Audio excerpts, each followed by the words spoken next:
Hello, everyone. Welcome back for another episode of RK Football. And again, we are going through another brilliant weekend of Premier League action. And I think there's no better place to start than, obviously, Arsenal versus Chelsea. But beforehand, let me just introduce the amazing David, Stuart, and Carl back with us today. Hello. What's up? Josh is not with us. He picked up a hamstring injury. So I've maybe got a bit Yes. too excited about the draw yesterday. I'm not sure. But we'll start at Stamford Bridge. I mean, from a Chelsea fan's perspective, I'll be honest, I'm delighted with a draw against the potential champions, to be honest. I think it's hard to say whether Arsenal were there for the taking or not, but I think that we definitely matched them. That's for sure. Yeah, it was a great game to watch. It's such an electric feel to that game. And I think part of it was the fact that both teams coming off fairly big European wins in the week, with obviously Arsenal beating Bayern and then Chelsea with that amazing win against, admittedly, a 10-man Barcelona team, but Barcelona nonetheless at Stamford Bridge during the week. So I think both teams were just coming off a high in really, really good form. Both teams looking to go out and get the win. So yeah, I thought it was a fantastic game of football to watch. Obviously, slightly undercut by Caicedo's red card, which we can discuss if you'd like, which I think killed it off towards the end of the first half. But a great game nonetheless. Well, Chelsea were on top, if I remember, wasn't it? Well, they were actually Arsenal looking a bit off it, and then obviously Chelsea looking like they were, was it a better side? And obviously I guess in that sending off, it's no doubt that it is sending off. I don't think anyone's. It was for sure a red card. Yeah, because obviously you got there was another red card we talk about in another match that you could say was an interesting one as well. But but then after that, I think it's how you look at it, isn't it? Because Chelsea, it's like for being 10 men to still hold out Arsenal to get a draw. I think that's a great result for them. Well. Yeah, I mean, I have to admit, it's probably the first time probably in my life that I actually wanted Chelsea to win. It felt weird. It felt weird. I don't know if I should admit that on camera, but it's just I was in two minds because I have Arsenal to win the league, but also I want Chelsea to win to kind of make it more interesting title race. Because it would have opened up the title race. But I think it's more. I think I'll look at it from a situation of. Because I think Arsenal near the end was really starting to put the pressure on. I would say for Chelsea, I'd like to hold out to get a draw there. I think it's a great result. It felt like a rare draw where both sides are probably pretty happy with it. And I know Arsenal might go, Chelsea were down to 10 men. I've seen some people online saying, Arsenal should have won that. That's a wasted opportunity. A team like Arsenal, in the position they're in, win titles by getting draws at tough places like Stamford Bridge. That's how they win the titles. They've picked up points still. They haven't lost that game. I mean, Stamford Bridge this season is one of the toughest places to go for a title challenger. City will hate going there. Liverpool been there? What? Yeah, we lost. Yes, we beat them. We beat them 2-1. Yeah, well, that's my 2-1, point. Yeah. So, do you know what I mean? So I think, good result for Chelsea, but more than that, I actually think it's a great result for Arsenal. Really, it keeps the momentum going. And yes, they probably could have won it at the end, but they will be more concerned with beating teams like Leeds and West Ham home and away, and then they are beating Chelsea home and away. So, I do think that you have to beat your title challengers. But Chelsea aren't a title challenger to them. I would say at this moment in time, could have been if they got a win now. At this moment in time, I would say we are. However, personally, I don't think we are. I don't think we are. But you would have to say also then Villa are, because they're on the same points as Villa. So by that logic, you'd have to say Villa are, which they're not. So by that same logic, Sunderland are in the title hunt. It's just not realistic. Do you know what I mean? But in the same way, in that same logic, you're saying Liverpool aren't, but they are. Yeah, it's those three we're looking at, and that's what I'm saying. No. Well, we had the same argument last year, didn't we? With Nottingham Forest when they were up there, when they were second at one point, we were like, were they in the title race? And everyone's like, no. It's all about they're in the area. Festive period. It's all about after that festive period. Once that festive period is out the way, whoever is up in the top four, you could then argue, okay, these teams are going to be in the mix. One of these, at least three of these teams can be in the mix all of a sudden. I think that if we can continue the momentum, then brilliant. But I don't know. I just feel like the Chelsea side is not experienced enough to continue the momentum and get the pressure on Arsenal when they do drop points. But they're not targeting the league anyway. Chelsea are not targeting the league. Yeah. No, Maresca is not targeting. I mean, so it's not really a problem for them. I'll say that the Arsenal Chelsea game was the first time I really felt like Arsenal could win this league, and it's not. It sounds bonkers because they didn't win the game. It's not like they'd beaten someone 5-0, but that result, 10 men Chelsea. Arsenal lose that game in previous years. They do something stupid and they lose that game. But they stayed in the game. They got a really valuable point. It's the first time I thought that felt like a title-winning team. That felt like a Fergie Man United team that maybe not been the best team over the 90 minutes, but they didn't lose the game. Yeah. I think Arsenal there were a couple of disappointing performances from Arsenal's point of view. I think Eze was quite quiet, particularly after the performance against Spurs. He had a kind of a sort of a very below average game. And just one more person as well I wanted to call out was, Saka got the assist for Marino's header, but I think it was the one. I think Cucurella. I've not watched a lot of Chelsea this season, I must admit, but Cucurella was magnificent. I think in that game, just in terms of shackling Saka, he was on top of him the entire game. And the one time he got away, he manages to cross and get an assist for a goal. But I thought he was fabulous against. Just kind of Saka was out of the game apart from that assist. I mean, it may be a conversation for a different episode where we'll do another list or something. But for me, Cucurella is the best left back in the league. I think he's right up there. Yeah. And you ask someone in the Spain team who obviously had such a great they've had such a great sort of 10 years, they would consider him one of the most important cogs in that team as well. I think he's great. Yeah. And again, I will admit, when he first came to Chelsea, I was a bit like, why have we signed this guy? Like, why? Another mophead, really, right? Exactly. Like, we don't need this player and everything. And he's turned into arguably one of Chelsea's most important players. He's great. So much energy and he's all over the pitch. I bet you're so glad to have him, right, Matt? Because let's be fair. And you might, I don't know if we'll even do bleeps or what. He's a prick, right? But he's your prick. He's Chelsea's. Exactly. Everyone needs. He's your shithouse. Yeah, you want the kind of shithouse like that. Yeah, but doesn't that suit Chelsea? Like, isn't that kind of? They always have that kind of. They always have this kind of ability to get under your skin. That's why I despise them with all my heart. Like, that's why, because there's always that one player that does something and makes you want to just gets you really annoyed. But I mean, so I would go as far as to say he is probably on the vein of form that he plays at and the ability that he plays at, you'd probably say he's the second best, maybe third best left back Chelsea have had in the Premier League era. Was Azpilicueta a left back? He was, wasn't he? No, he was right back. Oh, he was right back. He did play left back a while. Yeah. Did he? Okay. But, Ashley Cole. Hang on. I mean, we're going off topic, but who are you top two then? Ashley Cole. Well, no, I'm saying Ashley Cole's definitely top. I can't think off the top of my head who would be second, but it would be like a toss. I'm just trying to think. Ivanovic was right back as well, wasn't he? Alessandro, was it Del Horno? Del Horno, do you remember him? There we go. Yeah, but but easy to say, he is definitely one of those. He would be up there in that discussion as one of our better ones in that position. But anyway, moving on. Obviously, Man City did get a victory against Leeds United, a game where I was praying that Haaland was going to absolutely boss this game because it was against a team that was going to be easy. He didn't even show up. It was Foden who's the one that shows up, and I took him out my team. You took Foden out. Oh, you must have felt like a right clown. That must have been that. I mean, we'll get to it, but in terms of the fantasy league, that must have been the most amount of people captaining one player. That must have been one of the few, that must have been a record for just everyone captaining Haaland. There must have been a few triple captains in there as well. You know, maybe 1 million. You never know. But it was one of those. So you just think it's going to be one of those games where, I mean, I had Haaland captain as well. But in any case, but what a great what a performance from Leeds to come back in that second half. I think when it was 2-0 at halftime, everyone thought, right, well, I mean, because I predicted 5-0.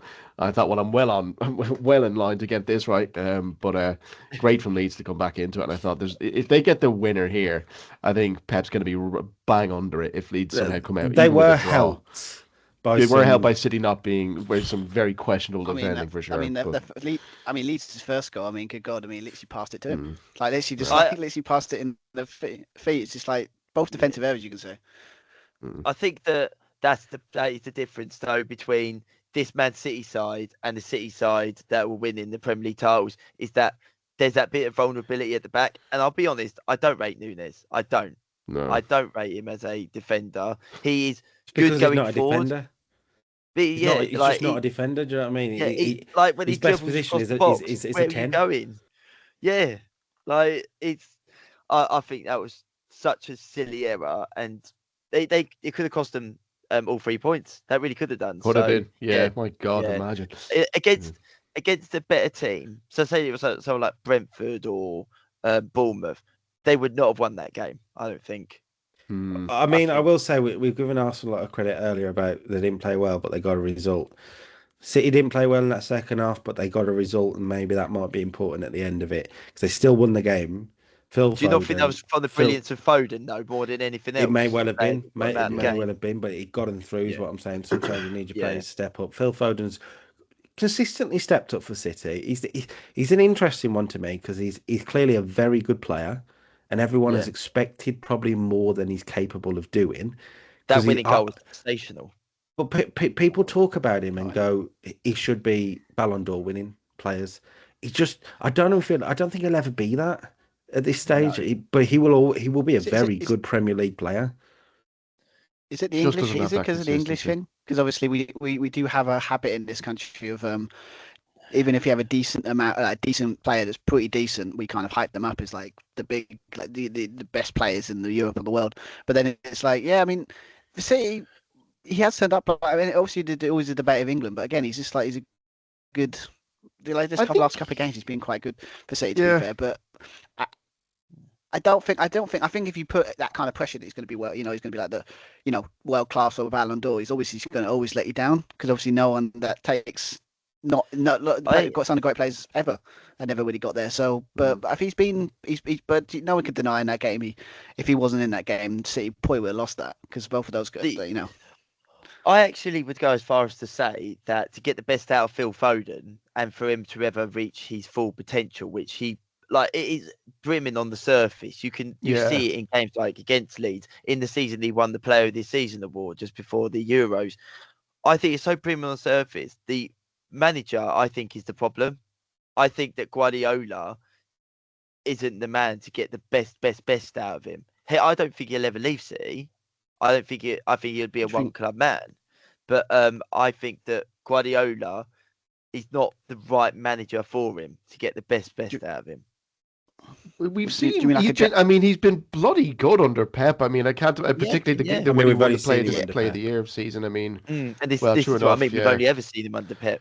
But one does wonder whether or not that's his ceiling. But yeah. I always wonder with Foden whether he suffers from the fact that he's in a team of superstars, right? And whether actually, if he played for, I don't know, an Everton or something like that, where he'd be the main man, whether he'd be more impactful, it might be the right word, because Foden's impactful for 2 or 3 games, and he goes off the ball for about 6 or 7, and then he comes back and everyone talks about it. He's personally inconsistent, but I think on his day he is as comfortable as anybody in that 100%. Team of superstars, but he, like you said, he's just not consistent enough, which is a shame because he's one hell of a player when he turns it on, So I want to point out that to change the subject slightly, on last week's podcast, as I returned, I said, look, don't count Liverpool out. When they get a win, they'll get going. Stu, is it happening? Ask me next episode, because then we'll have like 3 games in, and then I mean, it's just nice to come on this podcast for the first time in a while and actually talk about us winning a game and actually mildly playing well as well. And Isak's getting on the score sheet. Yeah, I mean, to be fair, like ironically, I think kind of the question you asked last week, I think, was with the situation: was it Mo Salah and Isak play together, and if we should cater more to Isak than Mo Salah? That game, I know it's only one game, but podcast. That's what I'm saying. They listened to our podcast. Of course. Yes. Arne yes. Slot. Oh yeah, Arne Slot was just like, what's the missing link to this team? Oh, I know. That's He was the on RK Football TikTok. podcast. Yeah. Yeah, I mean, it was just nice to see the player that we. I know it's only one game and it's only a glimpse, but it was just nice to see the glimpse of the player that we thought we were getting. Because obviously, especially our opening goal. I mean, you can't sit there like anyone. When you watch the games, like when it comes back to him, it's like you expect him to touch it first to get in there past the shot. But I love the idea that he came, he just side-footed it and it just guided in. Yeah, I like that goal a lot. It was a special goal. I mean, it's like it's one of these goals like that's the kind of finishing we were expecting. Again, yes, one game, but it's just like he was. I think it was because he's actually involved in this game. I think that's what I think. He was getting involved. He was actually getting their positions. I mean, obviously Wirtz was amazing as well because obviously he was actually very good. I was very impressed with him. To be fair, yeah, I mean, I want to keep playing.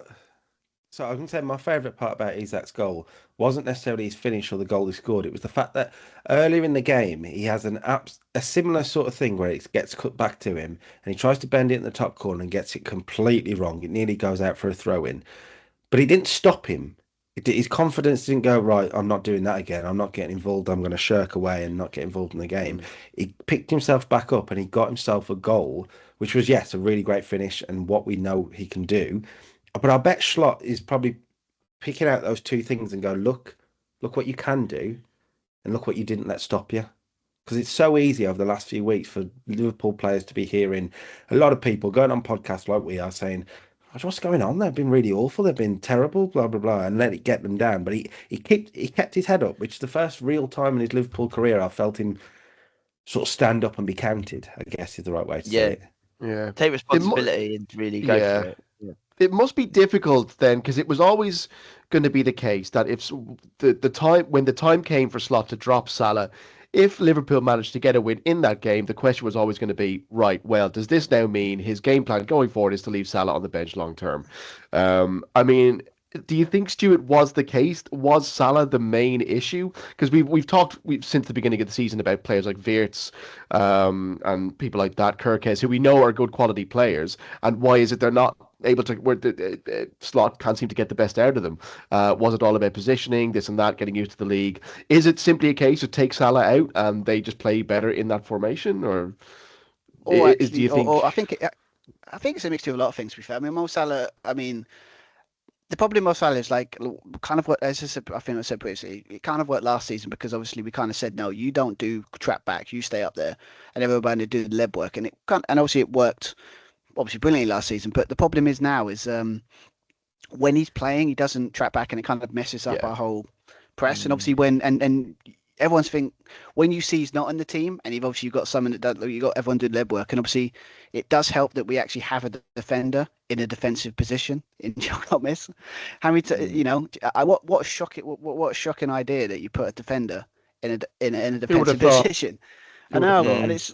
Yeah. And because again, when Joe Gomez is there, I mean, obviously he just looked, again, the balance was there. It just felt never. Yeah. I know we're going against a West Ham side that, yes, they've been a little bit of good form, but we are talking about like a very poor like West Ham most of the season. But like we kind of didn't make them create anything really. And I think it was nice for a change to watch it and just like everything was it was calm. It was like just like last season a little bit, like everything was just calm. Nothing. I was never going, oh my god.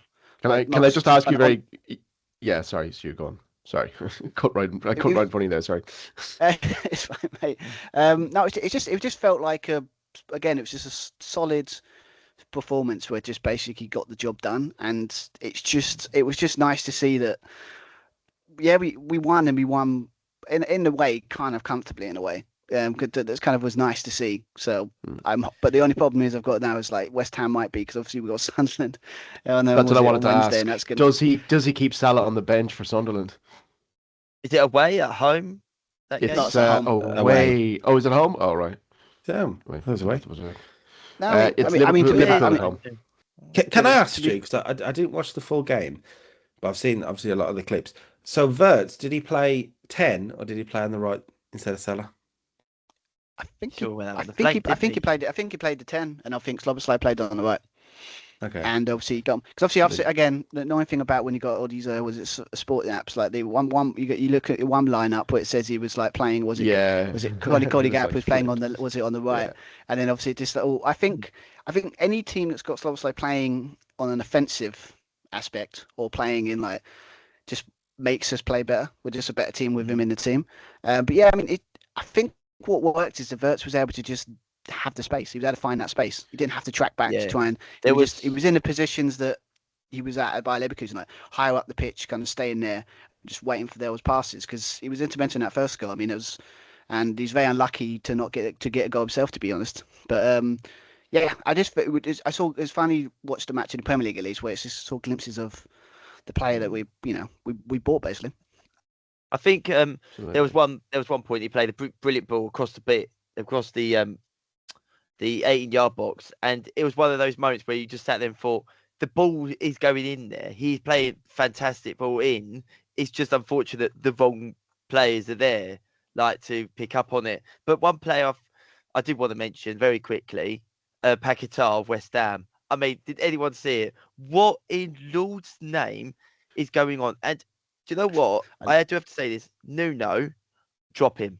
Like, even when he comes back, drop him. Like, Did you see? Yeah, it was mad. It wasn't crazy to see. I mean, couldn't believe it. But he's come out on social media and he's had some kind of response to it, saying he's had some personal things going on in his life, and it just all came out in that moment.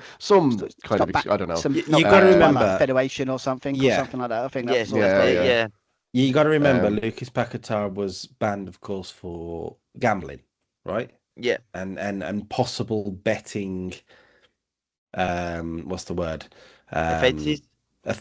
Well, the rumors were that he'd purposely got yellow carded at a certain time to help win bets and etc. He's not helping his case by doing that the other day. Well, this is the thing. There are again, obviously, now rumors because it was a bit weird. But yes, I did see his message come out afterwards where he's saying like he didn't get enough help and he got angry about. Well, it's not the referee's fault, is it? Don't shout in the ref's face. It's so easy. Just don't do that. It was just a tackle to instigate stop him as well. Honestly. Like opposition as well. It was just a tackle to instigate. Where are his teammates physically just pushing him away? I mean, I know they tried to, but I mean, in that instance, if they know he's on the verge of getting another yellow, I'd just physically shove him away. Like, do anything.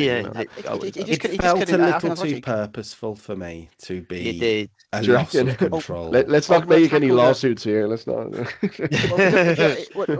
Because when he done the replays, you were looking at the actual incident that kind of instigated this fair play. Like it's just a mad, little bit of a niggle, and it's just like went down. But it's not nothing to again him to lose his shit basically. If you said to me, if you said to me he lost control or maybe something more purposeful, let me put it this way: I know which way I'd be betting.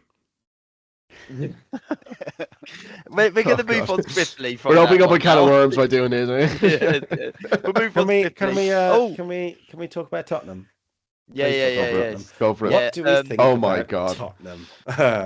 That home form is just hilarious. My God, what is going on? Although I have Curtis in my team, I'll take that. Sorry, Colin. I think you guys actually want to talk about Tottenham as a team, so I'll let you guys go first because I want to talk to Tottenham fans in particular. So I'll let you guys go first. I actually think Vicario probably had the worst game he's had at Spurs. What was he thinking for that second goal? I did one back as well. I actually would go as far as to say he was just jogging back. Romero and Van de Ven are the most overrated centre backs in the Premier League. Like the moment they get a clean sheet, everyone goes, they're like the second best. It's calm down. I think overrated might be harsh. Maybe not. Just asking, Matt, who do you support again? Yeah. Who do you support? Chelsea. But I can name you so many centre-back partnerships that are better than them. I don't know. I think on their day they are fairly solid, but they've had a lot of stinkers. He's very, very good. A bit like Van de Ven. I think he's really good. Yeah. I mean, it annoys me. It annoys me that they get they have one win and then suddenly they think they're brilliant. It's like, calm down. I understand that, seriously. but how can you in the same breath go, they're an overrated pair of defenders, and then go, but I think he's very good? No, I It's a think bit of an oxymoron, that. Yeah. Van de Ven has good qualities, but the consistency is not there. Sure. A world-class defender is someone who is consistent. Well, I mean, no one's ever done that.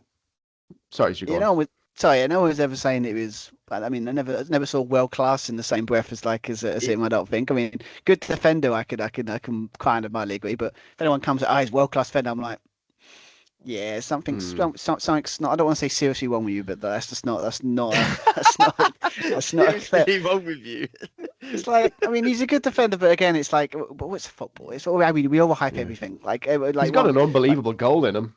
he's got some absolute worldly goals in him. No, he's certainly quick. He's quick. He can run the pitch. And actually, you say about that, Tottenham's brightest moment in a way, on apart from maybe the Cudder's goal, was Van der Ven's. Was it Van der Ven getting back and making a sliding tackle, which should have been another Fulham goal? Oh, that was good. Stu, you've got a quote you want to talk about. You mentioned it before we started recording. Yeah, because obviously, I get sent these emails of like, kind of rounding up the what's going on in the Premier League, and I think there's a quote I found that's quite funny. It's like, it's basically said they said, well, this is how was it. Talking about Tottenham, they said they signed a well-regarded was a head coach this summer, and they played it's defensively solid, knowing all the kind of wrinkles of style of play. And then they chose to do an experiment. What would happen if none of their centre midfielders can actually pass the ball? And then they put the list of all their midfielders that they bought, and they said they can't pass the ball. They can't pass the ball. And then when you think about it, it's like, yeah, kind of. I mean, even Joel Patino, like, he's not a passer. He's more of a guy you want to get the ball back, but break the ball. Yeah. Break up. So when you think about it, they've got tanks. They haven't got Ferraris. That's the difference. Yeah. They must have another experiment going on the side, which is let's get the record for the worst home form in a calendar year for a reputable European side. Let's just try and do that. I think that's 20 games.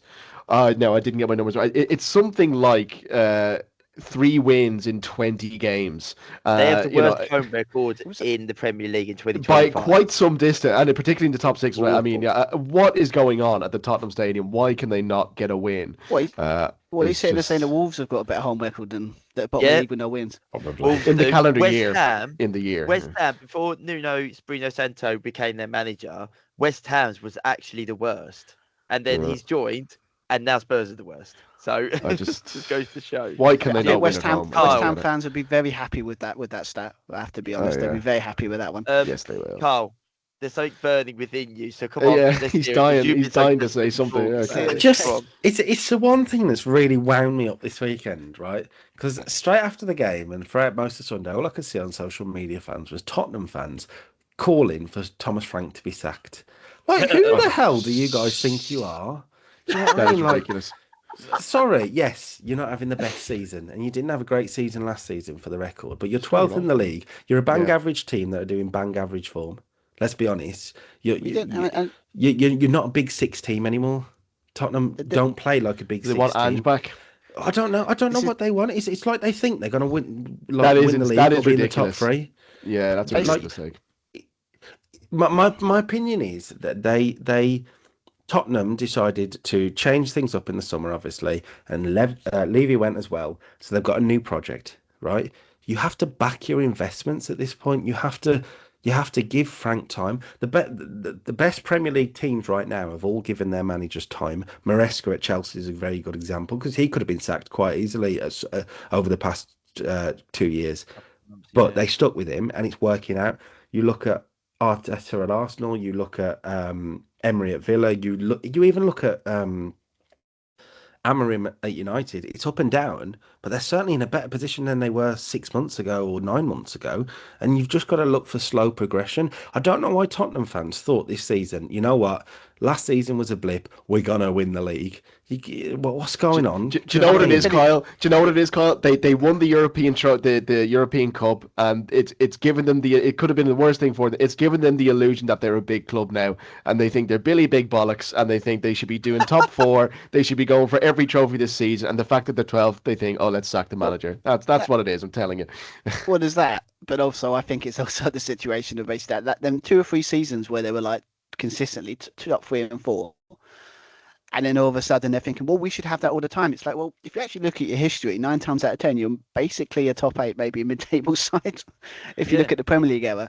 So, like, if you look at it from that perspective, then they're actually doing what Tottenham normally do, being mid-table, being a bit on and off. But yeah, you look at the fixtures though. I don't get that. It's bonkers, isn't it? You look at the fixtures though. Yes, they've had a bad few weeks, and I'm sure the Arsenal game really hurts the fans. I get that, but then you look at it and you go, well, you beat an Everton side who are a decent team this year. Yes, they didn't turn up against Newcastle this weekend, but they're a decent team. You beat them 3-0. Great result, right? You got to win against Leeds away, which isn't always the easiest place to go to, depending on the weekend. You won away at the London Stadium, which Tottenham have had trouble over the years. You won away at City. Do you know what I mean? Like, there's some real positives and growth in this Tottenham team this year. You've got in Europe. A new era, new players who are trying to be the superstars, and these Tottenham fans are thinking, "Oh, yeah, but when Harry Kane was here, we were challenging for the." Well, no, you bottled the league title a few times. That's what happened. Let's be fair. Do you know what I mean? They've been closer to relegation than they were winning the league title over the last 10 years, realistically. Who would you say out of all the managers since Pochettino was their manager, out of all the managers who've been there, who would you say was the only sacking that was justifiable? Like that 100%. Nuno, yeah. I think Nuno. What was that? 6 months? 6 months Well, he was there. I mean, he was hopeless. He was out of his depth. He was out of his depth. I would say you could have like a temp choice because nobody else wanted a job, so basically went down the list. And won a trophy though. One person said yes. Yeah, and shouldn't have gone. Even though it was the right move, you'd still have to say, well, I mean, there's an argument to say that maybe he should have been given more time. Maybe I wouldn't agree with that, but the argument is certainly out there. But I think Nuno was out of his depth. I can see Nuno. I'd also say Jose, to be honest. It probably had run its course. He was a bit, yeah. I completely disagree. I think at least sack him after the final. They sacked him the same before the final. Yeah, the timing was probably wrong. Yeah, the timing was very strange from honestly, we're about to win our first trophy. Oh yeah, bye. Get rid. Yeah, that made no sense at all. Yeah. My point I wanted to make was, if there's any Tottenham fans listening to this, I'm going to look in the camera for this. Any Tottenham fans listening, remember that look, I'm a Villa fan. You were one of us. You used to be one of us. Just remember that. You're not Arsenal, for the record. Well, getting himself in deep trouble here. Do you know what I mean? You three know better than anyone how this has worked, where you guys have had some really good spells. I mean, United were amazing for so long, but then you haven't been very good. So you have to reevaluate things, and you have to realise where you are in the current be realistic order. Yeah. Yes. Yeah. No, I agree with that. And yeah, I think it's that quick start. I think that's what's done it. Like basically, because obviously they started first couple of games really well, and everyone was like, "Oh, maybe it's like we've got a good team here." But then, like the old saying goes, when it says won about 10 or 12 games in, kind of roughly where you are then is roughly where you are. Obviously, it's not an exact science, but that's probably what happened. Is that they started off quite well, and everyone was like, as always, like, oh my god, like, is this going to be like Tottenham going to like new manager bounce? But then it's kind of the reality sunk in quite hard. So I think that's what's happened. But yeah. I mean, they finished 17th last year, and what, they were 12th. Yeah. Well, they're mid-table. I talk a lot about projects on this podcast, right? They're in year one of the project. Imagine if Liverpool sacked Klopp the first year because it didn't go well for 5 to 6 games. And do you know what I mean? That's what Tottenham realistically could have, because Frank is that sort of manager to build around. The best example is the one that you brought up, Carl. I will be honest, and that was Arsenal. In Arteta's first 3 seasons, he finished 8th, and then I believe 4th. Like, so it took 3 seasons just to finish in the Champions League spot. Like, so it just goes to show patience. Like, as long as you see progress on the pitch, And you won the FA but Cup how are you going to have for the progress first within season. a couple of months? Yeah. Yeah, exactly. Yeah. So, I mean, at Brentford, when you think about it, isn't it Brentford? Like it was. If you look at his record, it's always been. I mean, I think the highest he finished was 8th. I think I might be wrong, but I mean, I think he's not finished any higher than basically. I think he produced miracles with that Brentford side. Yeah, in I'm some saying ways. He was very 8th for good. Brentford is like 2nd for Spurs, isn't it? To be fair, there is a difference. But then I was. Yeah. But I don't know. Maybe Spurs the fans Champions are League. expecting too much this season. If in 3 years' time they're in 12th, fine, I get it. Yeah. There's been no progression, but you've got to give him time. And to be fair, I think the club probably are. I'd imagine there's no conversations at the club about sacking him at this point because you've made your decision. But Tottenham fans, honestly, you've wound me up this weekend, so I'm trying to wind you back up. Big game for them on Wednesday. I think it's Wednesday away to Newcastle. That's a pretty big game. Be interesting to see. Newcastle, one of the form teams in the league as well. Finally got their way with. Watch Spurs to go and win that. They'll just go and win that. Watch them. Yeah. Well, there is one player that I think everyone has been kind of shocked by. Stu is probably delighted with the form that this guy's been in. Igor Thiago, is now on. Like a player that he came last season. I never realised he was there last season. I thought we signed him because it's like came out of nowhere. Exactly, yeah. But he had all these injuries. He missed 30 games last season. He's come in this season and he scored 11 goals in 13 games for Brentford. He is playing so well, and you have to say, could he get in that Brazil side in the summer? I mean, he's playing well enough that you could argue. I think 24. Yeah, he's not like There's been a lot of rumours about him this week. Actually, I've seen a lot of rumours. Obviously, that Villa have been linked with him in January. A £50 million move. A fabulous player, and he definitely improve our team.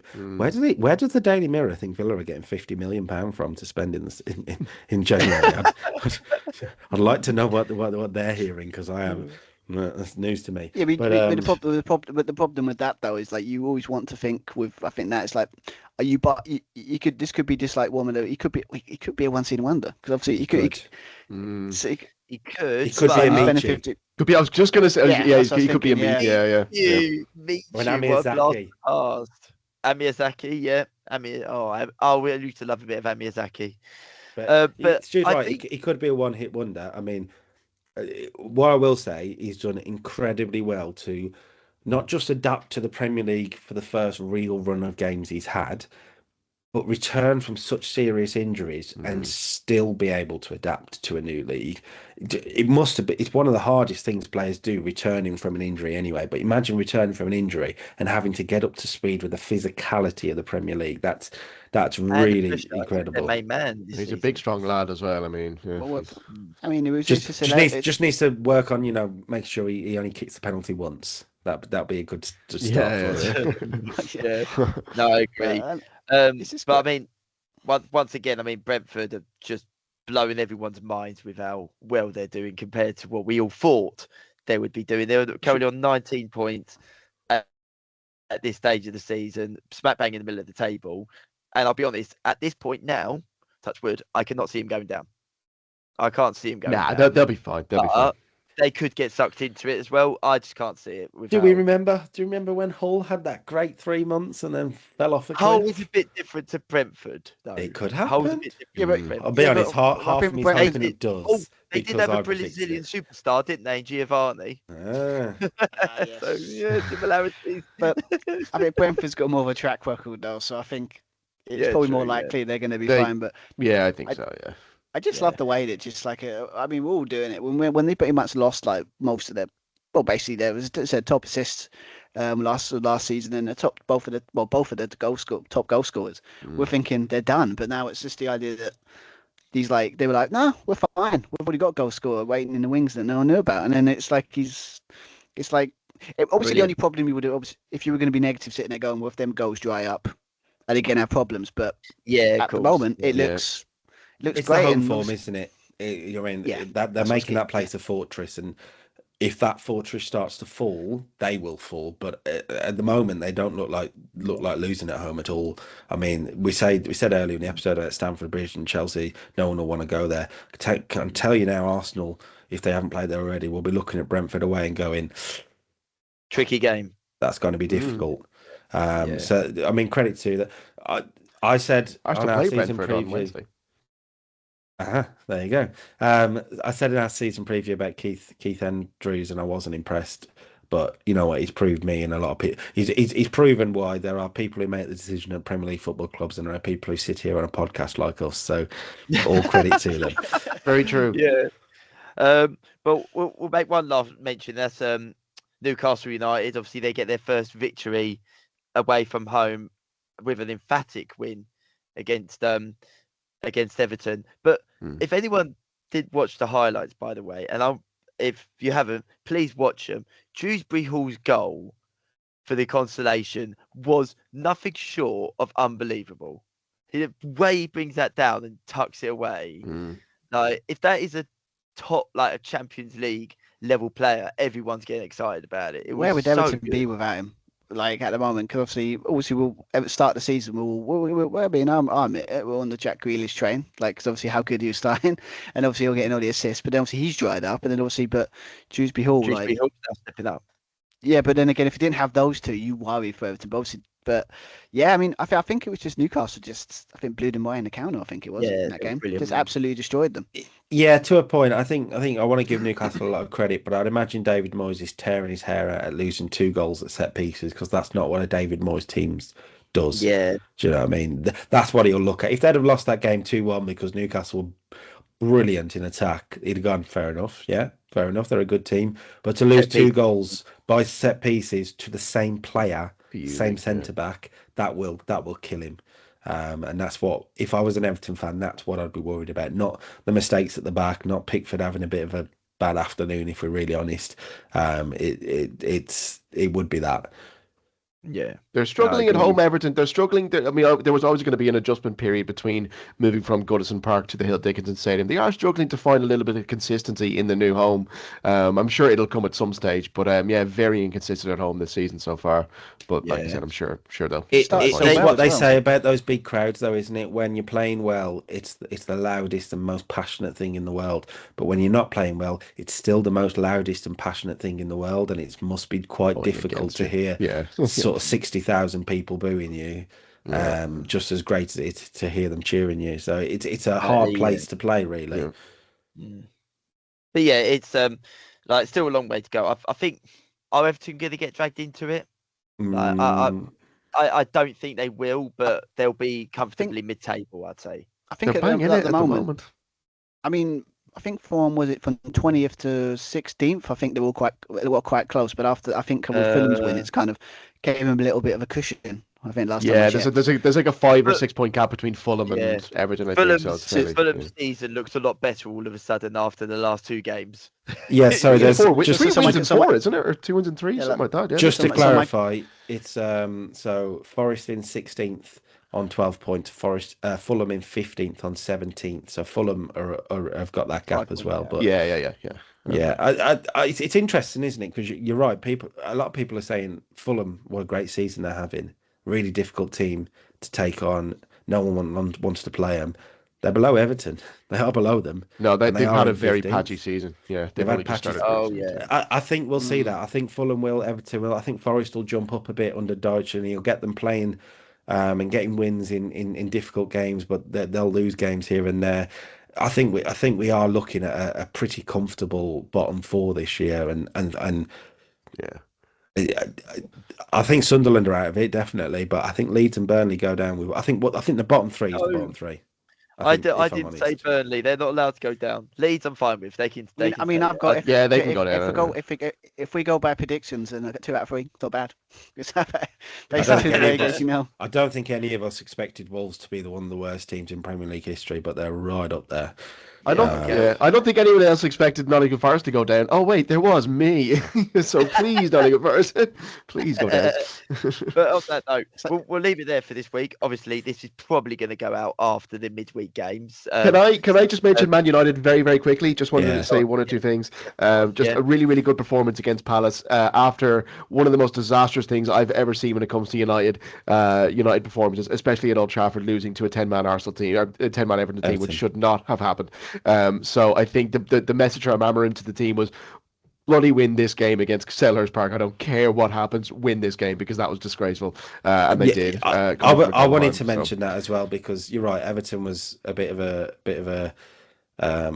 down point. It was more than a blip. That was. I don't know what that was. I don't know what that was. I anyway. Personally would say that win at Selhurst Park is the best Man United result we've probably seen in 5 years. To go to Crystal Palace, who are one of the best teams in the league this year, really difficult to play at Selhurst Park, where they've been unstoppable for a long time. To go there, to go a goal down, and to come back and win. To come back. Yeah, that's a sign that there's a really good football team in there somewhere. Absolutely. I mean, look, particularly in the last 2 or 3 years, United have had some really, really good away results, particularly against top sides, City and Liverpool, and a couple of other teams as well. There have been some really good, albeit few and far between, but very impressive performances nonetheless, from different iterations of this United team under different managers. But yeah, great performance from Mason Mount again. Still disappointed not to see Mainu start, but again, he keeps coming on like the 80th minute and stuff like that, but not really involved. I don't think Amarim likes him that much, which is a shame. But and I think we were lucky to play Palace. I think they were a little bit worn out perhaps from their game against Strasbourg on Thursday, where they travelled away. So possibly we got lucky with the timing of the match. Great to see Lisandro Martinez back as well. I'm a big fan of his. We were talking about shithouses earlier. I think he's our shithouse. I think he's great. I love him. So happy to see him back. And I think that was our first goal at Selhurst Park in about 5 years. Thereabouts. Oh. So to go there and score 2 was fairly important. One of them coming from that useless mophead, Joshua Xerxes, who I do not rate in the least, but he gets a decent goal. So let me get it straight. So he scores an amazing goal, but even that's not enough. That's not enough to sway you. No. I mean, bad players can score good goals sometimes, but I do not rate him. I don't know why he's still at this club. But with players like Sesko and Cunha out, he has to start, I guess. So we'll see him during the week as well. I think we play West Ham. Bad players can score good goals. That is the yes, they can. Of the day. It's also worth before we head off, just pointing out Brighton in 5th, Sunderland in 6th. Brighton in particular, and not a lot of people are talking about, but they have slowly gone about their business this year and are overperforming once again. So credit to them. Is a certain Brighton striker got a run in for possibly getting into the England World Cup squad? No, we've done this. We've done this. I think a lot of people were agreeing with us with Welbeck. So I think you're being avoided. I think in this one. Let's not start again. We'll leave it there with that one. I think. Yeah.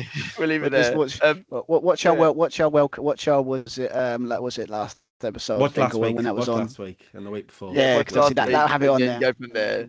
Exactly. What's the debate all over again? Yeah. But yeah, all right. We'll take care of everyone. Obviously, we are always producing content. So if there's any questions you've got for us, any opinions or anything like that, please let us know. Leave it down in the comments, and we promise to mention it, because that's what we're about to do in a minute. Okay. We promise to debate it and tell you if you're wrong. Yes, exactly. We will tell you. And obviously be civil.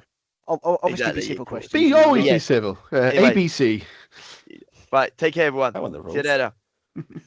Bye. See you.